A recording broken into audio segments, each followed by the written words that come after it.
Hacemos una ligera pausa en este resumen de noticias nacionales porque, como les anticipábamos, tenemos también el honor de contar con la posibilidad de entrevistar a uno de los intelectuales, académicos y especialistas que el CEPA en nuestro país tiene trabajando de manera denodada para denunciar y evidenciar las estadísticas muchas veces falaces que el gobierno nacional pretende difundir y también para poner luz sobre los aspectos más graves, más acuciantes, más duros que las consecuencias de este modelo económico están llevando a cabo sobre toda la población argentina. De modo tal que le damos la bienvenida y un afectuoso saludo lleno de agradecimiento a Martín Epstein por esta conversación con Cadena Máxima que, como bien saben nuestros oyentes, se escucha allí en los 23 departamentos, en los 60 municipios de nuestra querida provincia. Buenos días, Martín. Mauro Sabadini y Lu Fretes, te saludamos desde Salta. Buenos días, ¿cómo están? Gracias por la introducción y espero que estén muy bien. Muchas gracias. Martín, contanos un poco cuáles son los últimos estudios que estuvieron llevando a cabo y que te tuvieron a vos como protagonistas desde el CEPA, antes de que abordemos algunas cuestiones que son de interés específico para nosotros, por favor. Mira, yo diría, una de las últimas cuestiones que planteamos es una discusión que venimos dando hace tiempo sobre la dinámica que se va dando desde que asumió Milei para acá en la relación precios-salarios, ¿no? Porque hay una lectura que es necesario hacer, y es que, si bien es cierto, desde hace un par de meses la situación inflacionaria pareciera haber quebrado la tendencia alcista, ¿no? Hasta marzo de este año hubo un incremento sostenido del índice de precios y eso parece haberse revertido a partir de abril. Esto no viene de la mano de una recuperación fuerte de los salarios, ¿sí? Y nosotros marcamos que acá el gobierno tiene una particularidad, ¿no? Que es que cada dato que puede usar para construir el relato de que todo marcha acorde al plan y que hay un proceso de recuperación incipiente lo agarra. Bueno, coincidió el mes de abril con un aumento del índice de salarios por encima del nivel inflacionario. Entonces el gobierno salió rápidamente a celebrarlo, ¿no? A decir, bueno, ahora sí, se dio vuelta la torta y los salarios le están pasando a ganar la inflación. Y eso, en principio, habría que decir es falso. Es falso porque un mes no cambia la película. Y además porque cuando nosotros miramos todo lo que tiene que ver con el índice de salarios y con toda la variación de salarios en términos tanto privados como públicos, nos encontramos con un deterioro muy marcado de los ingresos desde que asumió el gobierno nacional en todos los niveles, ¿sí? Tanto el sector privado, que pierde en torno a 4 puntos respecto al inicio de la gestión Milei, pero sobre todo el sector público. El sector público se encuentra casi 18 puntos abajo, 17.2 puntos abajo de donde estaba en noviembre del 2023, y eso es dándole el beneficio al gobierno de medir la inflación como la quieren medir ellos, ¿no? Porque cuando vos la medís a la inflación como el Fondo Monetario le dijo y le confirmó que iba a ser a partir de este año, bueno, el escenario es aún peor y tenemos a todos los registrados casi 10 puntos abajo de donde estaban en noviembre del 2023, y a los que tienen que, digamos, cuando vos lo mirás, insisto, con el índice ajustado, eso te hace perder 10 puntos más de poder de compra, ¿sí? Los salarios privados y públicos en promedio perdieron casi 20 puntos desde que asumió el gobierno nacional. Es gravísimo y es importantísimo que ustedes, por ejemplo, pongan luz sobre estos aspectos. Con relación también siempre a la relación precio-salario, se discute mucho el crecimiento que el gobierno nacional sostiene que han tenido los trabajadores informales, ¿no? Un incremento del salario de los trabajadores informales muy por encima de del índice de inflación. ¿Qué podías decirnos al respecto, Martín? Bueno, lo primero es que hay una intencionalidad del gobierno en distorsionar ese dato, ¿no? Voy a contar la película completa para que se entienda. Cuando asume el gobierno nacional, hacen un cambio en la forma en la cual el INDEC capta los ingresos de las familias en la encuesta permanente de hogares, en la EPH. Esto es positivo, si se capta mejor los ingresos de las familias. Pero claro, cuando vos lo comparás con cómo se tomaba el dato hasta el 2023, eso te provoca una distorsión en la serie histórica. Y eso genera que el índice de salarios en lo que refiere al salario no registrado, que se basa esencialmente en la encuesta permanente de hogares, digo, es una encuesta, no es un dato concreto provisto por otro tipo de fuentes, básicamente porque no hay fuente confiable para relevar el dato de salario informal, encuentra una distorsión fenomenal.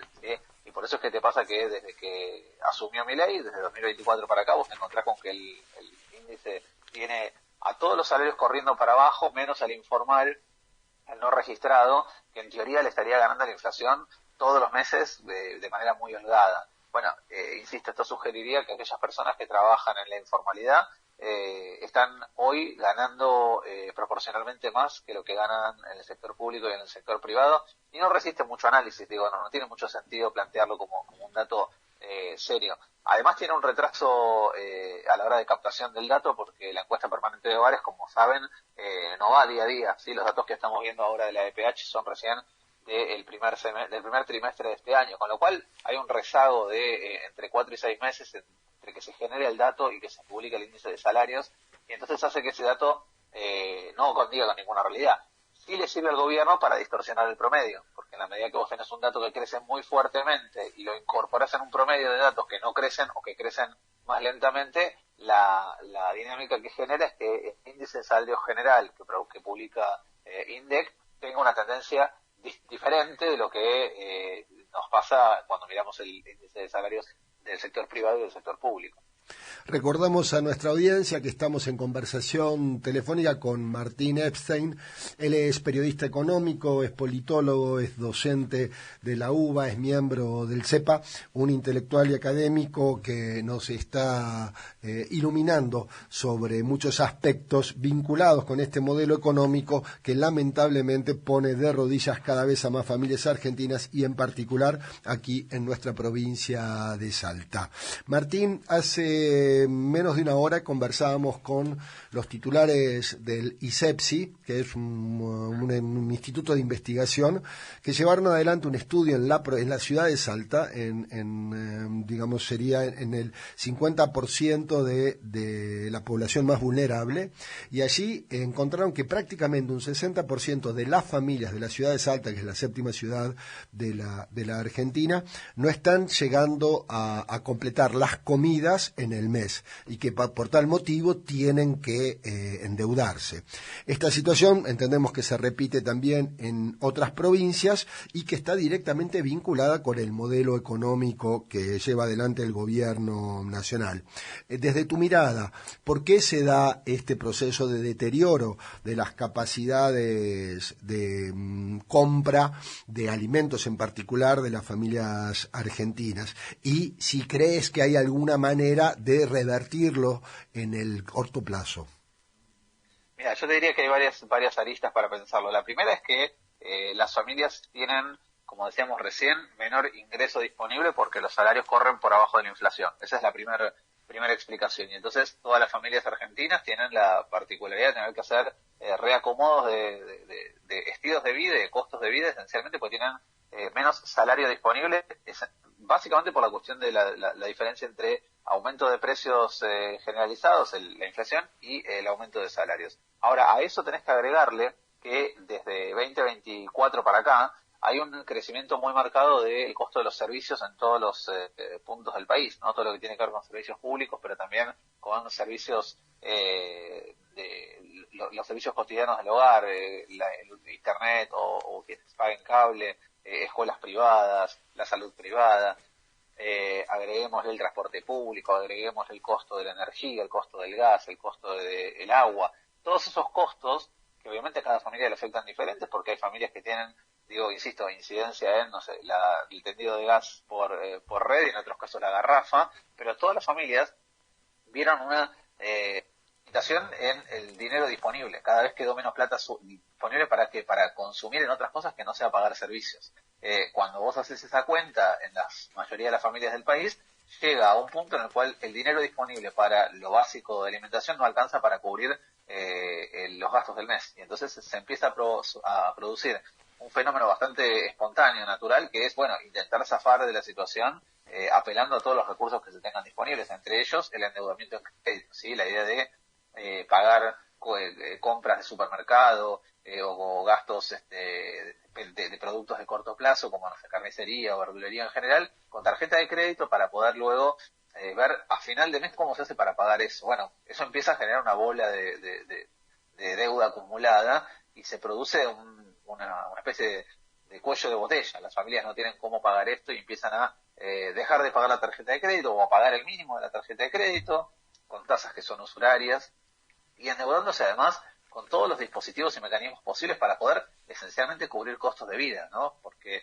el gobierno dice en este último tiempo, Caputo lo dijo claramente, que él celebra que las familias argentinas se endeuden, porque él en su mente tiene la idea del endeudamiento para consumos de bienes durables, ¿no? Comprar autos, comprar electrodomésticos, comprar una vivienda. Él cree que esa es la dinámica que está pasando en la sociedad argentina, cuando lo que está pasando mayoritariamente no es eso, sino que es que las familias están pagando con tarjeta de crédito del supermercado y llegan a fin de mes y tienen que pagar el mínimo de la tarjeta, y cuando llega el mes siguiente y no pueden pagar el mínimo se endeudan con las billeteras virtuales, y cuando llega el momento en el cual las billeteras virtuales ya no dan más préstamos porque estamos sobreendeudados, bueno, se le pide a un familiar, se le pide a un conocido, se le pide a un prestamista del barrio. Digo, todos los mecanismos que estén disponibles son los que están tratando de resolver el problema esencial, que es que hay menos plata disponible en los bolsillos de los trabajadores para consumir alimentos.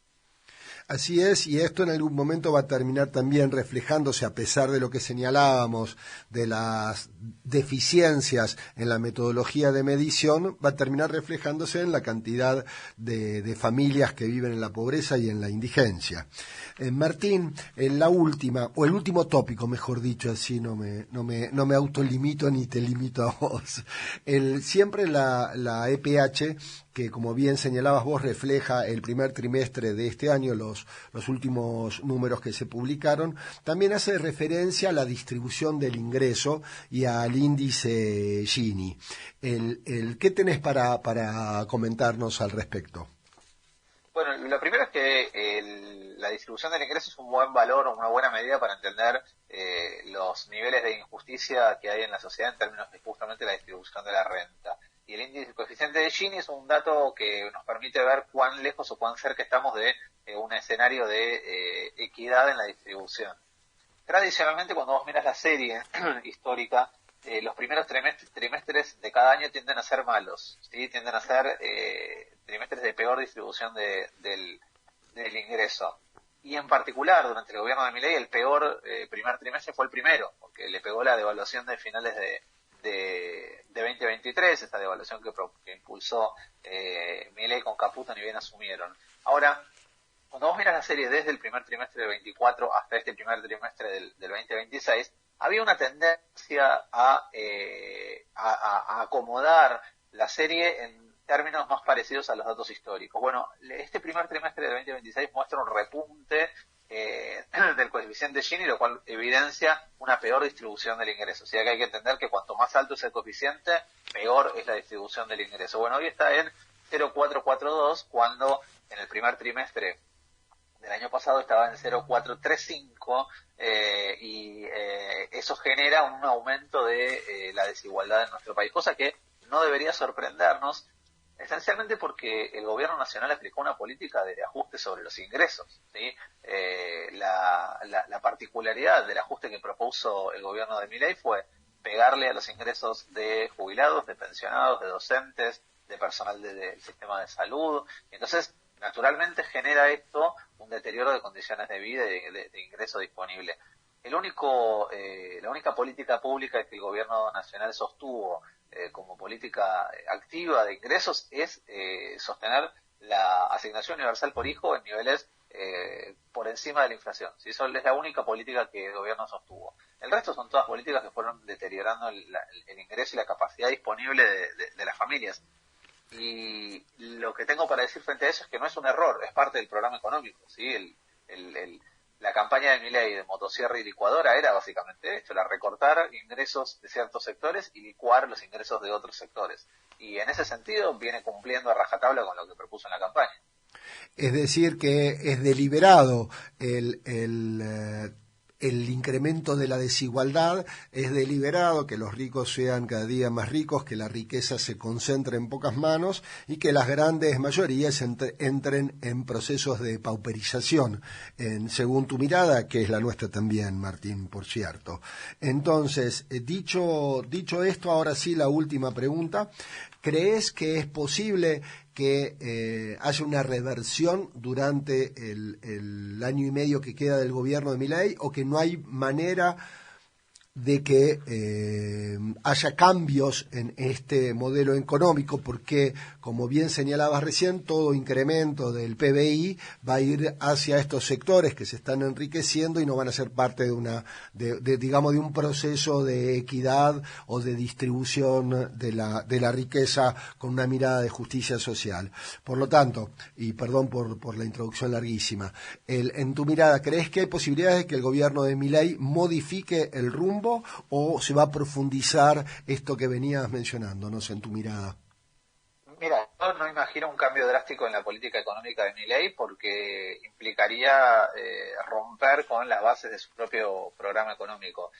Creo que es poco probable también que los datos socioeconómicos mejoren, pensando además que, si bien es cierto, todavía estamos en mitad de este año, no podemos desconocer que estamos camino a un año electoral, y que en año electoral, no porque sea Milei el presidente, con todos los gobiernos que enfrentan un ciclo electoral y encima un ciclo electoral en el que se elige presidente, la tendencia de los grandes actores económicos a dolarizar cartera, y de los pequeños actores económicos también, digo, el que ahora confía en que el dólar va a estar estable, dice, bueno, por ahí apuesto a algún instrumento que no sea en dólares. Ahora, pasada esta primera parte del año, lo que vamos a notar de acá al año que viene es un incremento de la dolarización de carteras. Eso va a presionar sobre el tipo de cambio, indiscutiblemente, y eso va a generar que la única carta que tiene el gobierno, es decir, esto lo estamos logrando, que es bajar la inflación, bueno, se ponga en jaque al menos. Si la inflación vuelve a subir y los salarios siguen quedando por abajo de la inflación, bueno, es poco probable imaginar un escenario de recuperación de ingresos, y otra vez el gobierno se comprometió a un esquema de ajuste ortodoxo muy, muy fuerte, y salvo que decida romper con ese programa de ajuste, yo no veo un cambio en esa dinámica que estableció el gobierno. Es más, siento que es probable que el año que viene la cosa se ponga un poco más tensa en el mercado financiero, cosa que por ahora el gobierno le viene funcionando más o menos bien. Digo, hay cierta calma en lo financiero, y ese estrés financiero puede significar un sacudón un poco fuerte de cara a las elecciones del año que viene. Martín Epstein, muchísimas gracias por la deferencia de este contacto, de estas agudas reflexiones. Desde Salta, un abrazo, y seguramente estaremos conversando, si así lo disponés, en los próximos meses. Muchísimas gracias, muy amable. Gracias a ustedes, que tengan buen fin de semana y hasta cualquier otro momento.